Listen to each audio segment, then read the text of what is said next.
It's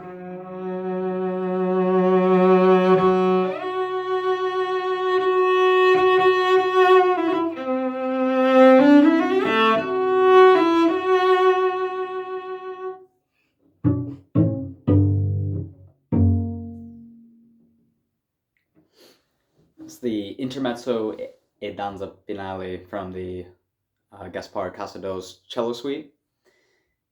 And this would be the intermezzo part, the sort of connective transition between the second movement and the third movement. Let me give that intro another try. It's in 3/4, just trying to get something that sounds melodic and propels you toward the next section.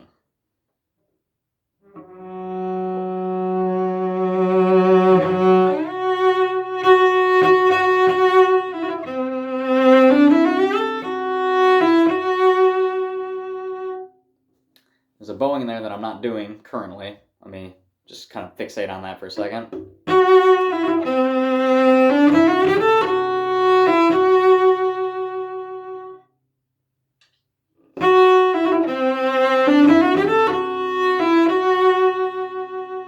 Yeah, it does sound better with those last two separated notes.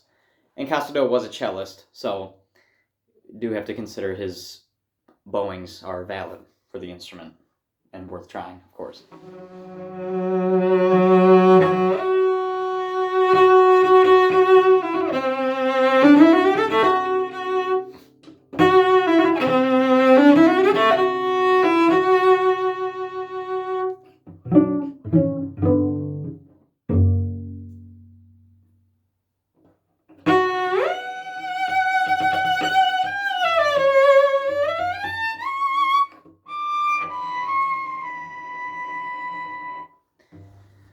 Couple different ways to do those harmonics. C sharp, D, and then B.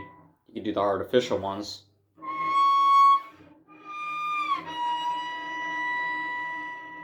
Again, Cassado recommends the second and third string.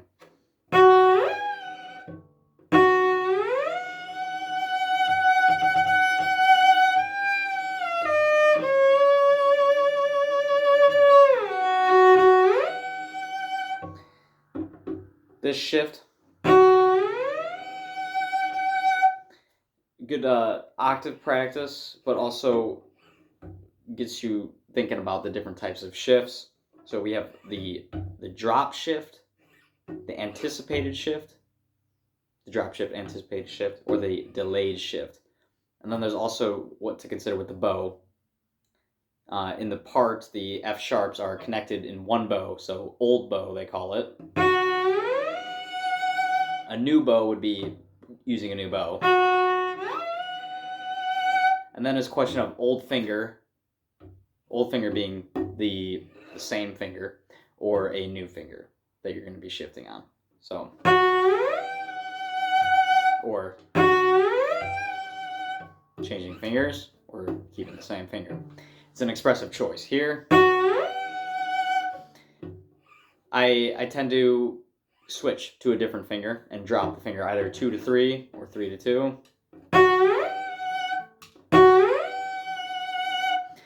It's something that I always just make a choice of. And the delayed shifts do have the ability for a little bit more expressive quality because of the slide up, but the anticipated shifts are arguably a little bit more cleaner, but then they lack the expressivity. So if I can get in tune, you get the idea. So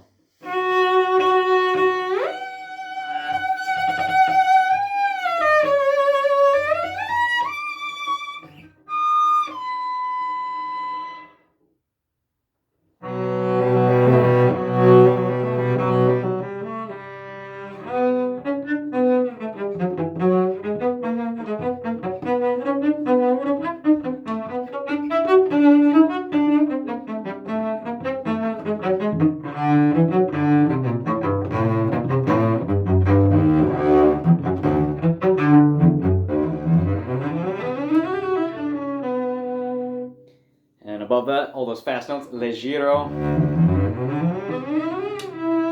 So it's almost a metric.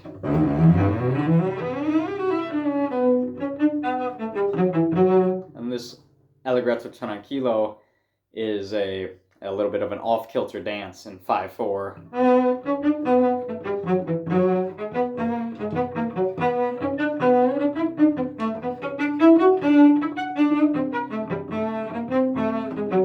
Mark semplice.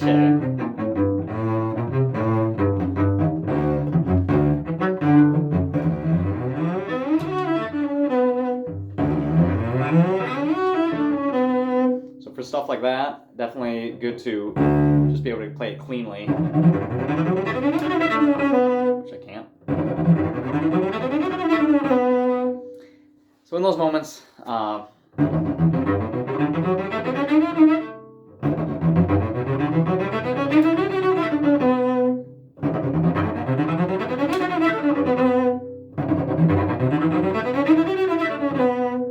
yeah, fixating really on that last passage is always going to be good. There's a variety of rhythm variations that you can do, really up to your imagination. It's really that shift to the second string, or and then going straight. So after the E, and then here. So practicing this even.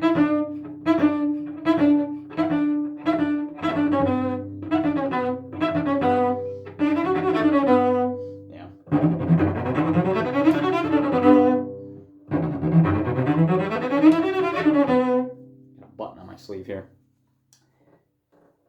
What do you think is the hardest part about this piece in particular?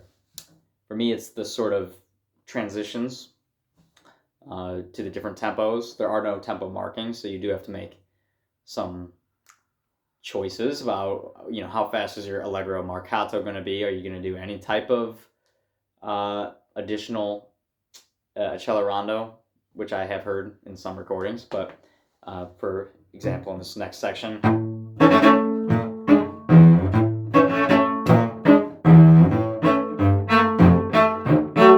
particularly right there, speeding up just a little bit perhaps.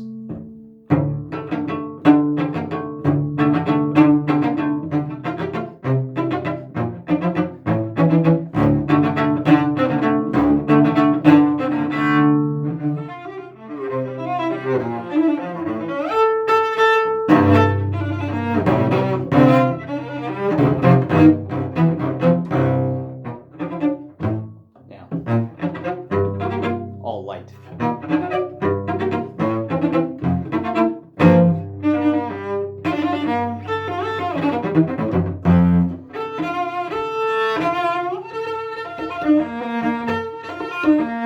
Yeah. I tend to also like using, for major third intervals, 3 and a 0.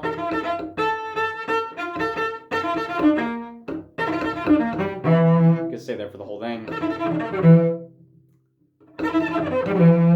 But then you got to get back here.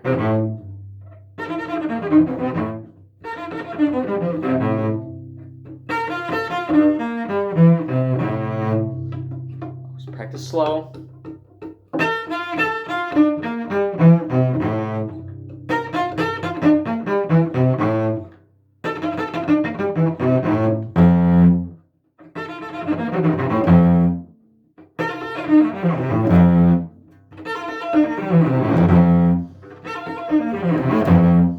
Eventually your fingers will get it. You just gotta iterate, reiterate as much as possible, and make sure you practice slow.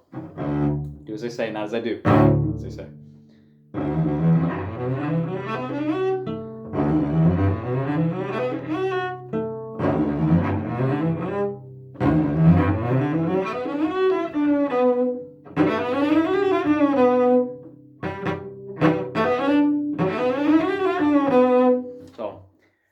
Then, you know, once you have your notes much more secure, at least you've learned them, you know how to find them, then really comes the metronome practice. Takadimi, Takadimi, Takadimi. Just I use the Takadimi system, but so for that 16th note passage, Takadimi, Takadimi, Takadimi, Takadimi. Make sure you are starting at a reasonable tempo, maybe perhaps even slower than this. We'll give this a shot. You can always half time and use the click as a subdivision higher, or this is a quarter note right now, but you could treat it as an 8th note and just do 2 16th notes like this. Go instead of right. So let's just try the 16th notes separate first. Like that. Try it again. Again. If you can get 3, that means you're on your way. And full disclosure, I did perform this piece at my first year at University of Kansas for the DMA program, but always important to remain humble, of course, and acknowledge that anything at this level of playing is going to require shedding in some capacity. So again.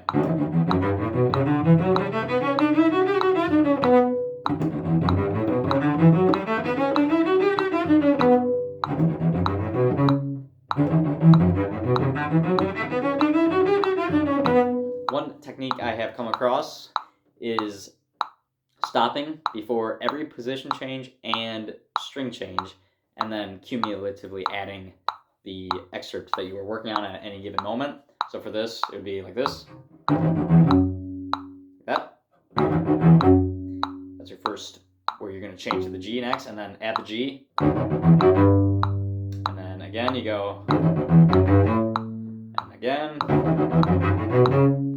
So you can add one note at a time, but then, again, just making sure you can get to string changes and position changes in one go is important. So this would be, and then, right? And that one. And you got your E. And again. At that point, you pretty much have it memorized, right? And I could probably speed it up just a little bit now. Now,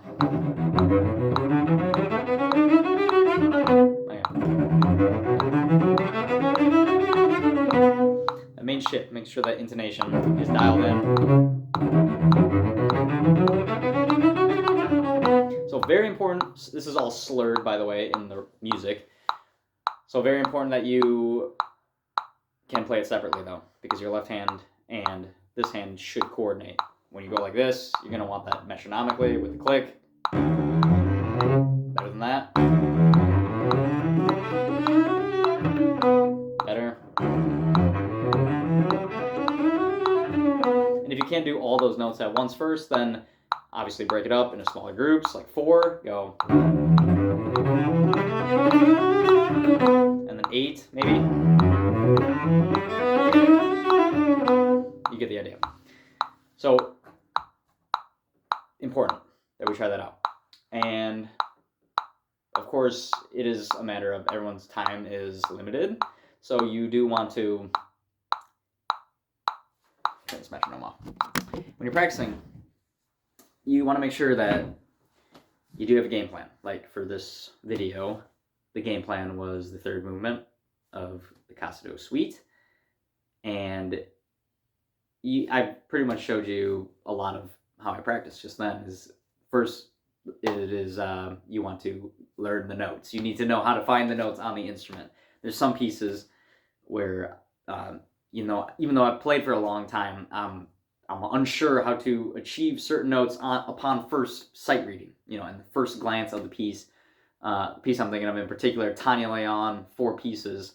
The first movement is pretty crazy. I'll maybe cover that one in the next video. And yeah, it's so you have to know the geography of the instrument, where to find the notes, and then to assemble the pieces. Use the metronome. It's your best friend. Use the metronome. Have it on a lot and use it as a tool. It is a tool. It shouldn't be something that is annoying you, and use it to piece things together at half tempo and very, very slow tempos. And if you can play it reliably at those slow tempos, if you walk, you can then run. So make sure you do that. And that is something that I think every musician goes through and understands at one point or another, is that use the metronome. And that way, when you turn it off, inevitably, because there are musicians who play with click tracks, studio musicians and bands, and it's very important to be able to play with a metronome as a professional musician. However, when you are performing without a metronome, it is also important to play like a metronome, to be reliable in terms of your own tempo and have your internal metronome clicking a lot. I think that's about it for this video. So, thanks for watching.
As you can see, this still giving me a little bit of trouble.